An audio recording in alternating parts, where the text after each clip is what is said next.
Okay, so today I'm going to be showing you a heart dissection, and this here is a pig's heart. It's a little bigger than ours. Ours would typically be around about the size of our fist. So the first thing we notice about the heart is it's not symmetrical.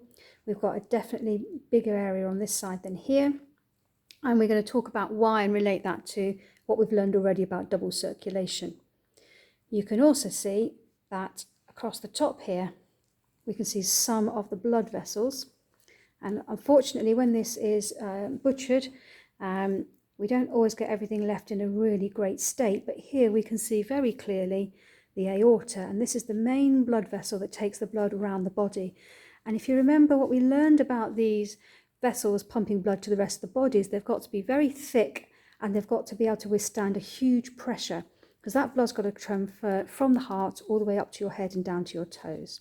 So if we have a look at this blood vessel here, you can see it's very, very stretchy. Okay, it can withstand a lot of pressure. It's extremely tough.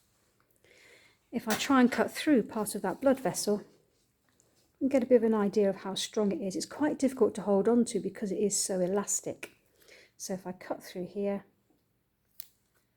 you can see this very elastic blood vessel here. And in fact, what I can also do is remove a piece of that vessel wall, and we can just see exactly how stretchy it is. Okay, and that's how that blood vessel withstands the huge pressure sending the blood around the body. Okay, the other thing you notice is how large these blood vessels are. A lot of people are surprised by this, but you can stick my thumb right down inside that blood vessel. It's huge, and although this pig's heart is a little bigger than our own, it is to scale, so you would find that the blood vessels coming in and out of our heart would be equally large. Okay, now what we can see here are these little structures at the top of the heart. Now the heart is made up of 4 different cavities. The 2 at the top are called the atria. So we have a right atrium and a left atrium, and the 2 at the bottom are called the ventricles, and the ventricles are much larger, so again we would have the right and left ventricle. If we go to the atria at the top, these unfortunately don't always survive terribly well at the butchers, but what we can see is that the walls of these atria are really quite thin.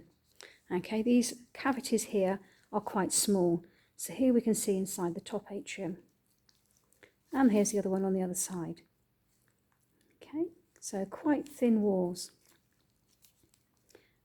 If I now look down inside the heart, I'm now going to slice down and have a look inside the ventricles. So let's start with this one. The really heavy white stuff on the outside we see is fat. This heart isn't particularly fatty. And I'm just going to slice down into the heart. And we're going to open up this side. Now the first thing you'll notice on this side is just how thick this ventricle wall is. It's really thick, it's thicker than my thumb. Remember that the heart is a muscle, so all of this is just pure muscle. In fact, it's exactly the same as you'll get from a steak, except that coming from the muscle of something like a leg or the rump, this is the muscle that makes the heart work. So we've got this very, very, very thick wall here. If I now do the same on the other side of the heart, we can contrast the thickness of those ventricle walls. So I'm now going to slice down through the other side of the heart. And I'm using scissors rather than a scalpel, because I can get a little bit more purchase as I slice down here. This is a nice fresh heart, so it's quite slippery. So we'll cut down through here.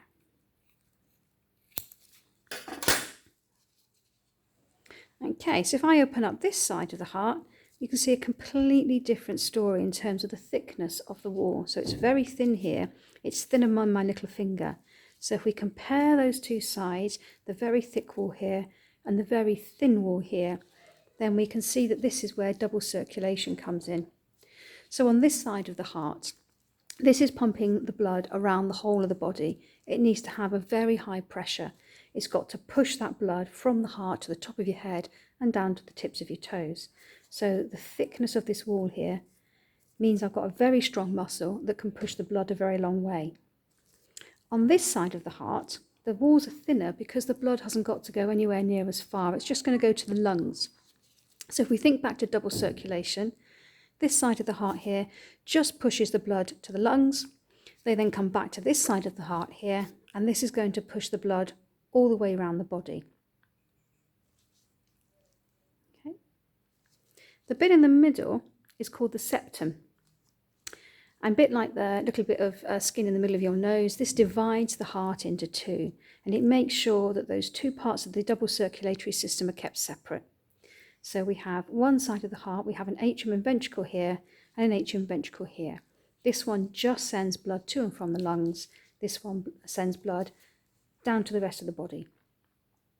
Now we know that the blood going to the lungs is going through the pulmonary artery. Remember, arteries go away from the heart, and that the blood coming in from the lungs comes from the pulmonary vein. So this is pushing blood out through the pulmonary artery because it's only going to the lungs. This side, because it's pushing blood around the rest of the body, it's going to push the blood out through the aorta. Now the other structure that's worth having a look at while we're inside the heart are these. I'm just going to slice through here so we can have a proper look inside. So you'll see there's these structures in here. They look a little bit like strings. These are part of the valves. So if I bring up close here, what you can see is this bit here. So it's like a little pocket valve. So what happens is the blood can pass in this direction, past the valve. If it tries to go back the other way, it gets stuck underneath in this pocket here. So these valves ensure that blood always passes one way through the circulatory system. We talked about valves in the veins, particularly in your legs, which means that the blood always goes back up to the heart, up your legs and arms. But we also have them in the heart. What you don't want is for the heart to pulse and the blood to just spurt in any general direction. It must go the right way. So we have these things in here, these valves. That's what a valve looks like, which makes sure the blood goes the right direction. Now, if we put our finger down here, we can see that this large cavity here, which is the one with the big muscle, is the one that pushes the blood out through that aorta, that great big blood vessel, which takes the blood around the rest of the body. If we have a look on the other side, got a couple of clots there, but you've got a very similar arrangement here. This one's been a little bit cut through here, but you do still have this arrangement here where you've got valves in the other side of the heart, again making sure that the blood always flows in the right direction. Now this one here is going to come out through this other blood vessel here, because this, remember, goes to and from the lungs. So you can follow the different blood vessels. Unfortunately, when it goes to the butchers, some of the blood vessels get removed or get destroyed in the butchery process, but you can certainly see the aorta here quite clearly. And just finally then, I'll cut down through one of the blood vessels so we can see what happens as it travels into the heart.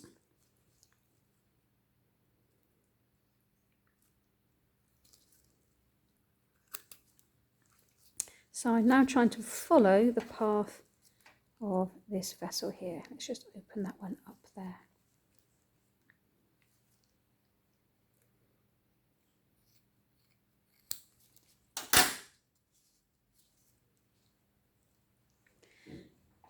So here with this blood vessel, we can just about make out again another valve on the top there.